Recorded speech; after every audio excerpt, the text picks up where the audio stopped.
So this is how you can hear your alarm while you're in a FaceTime call. Let's actually go ahead and go to our clock.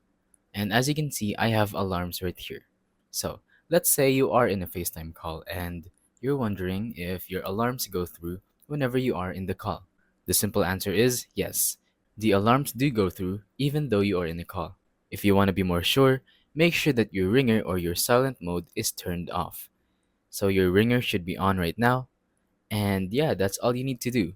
So let's say you're in a FaceTime call and you fell asleep, but you have an alarm for 5 a.m. It'll go off at 5 a.m. and you wouldn't have to worry about the call interfering with the alarm. And yeah, that's pretty much it. Thank you for watching. Don't forget to leave a like, subscribe, and let us know in the comments down below if the tutorial worked or if you have any questions. Thank you and goodbye.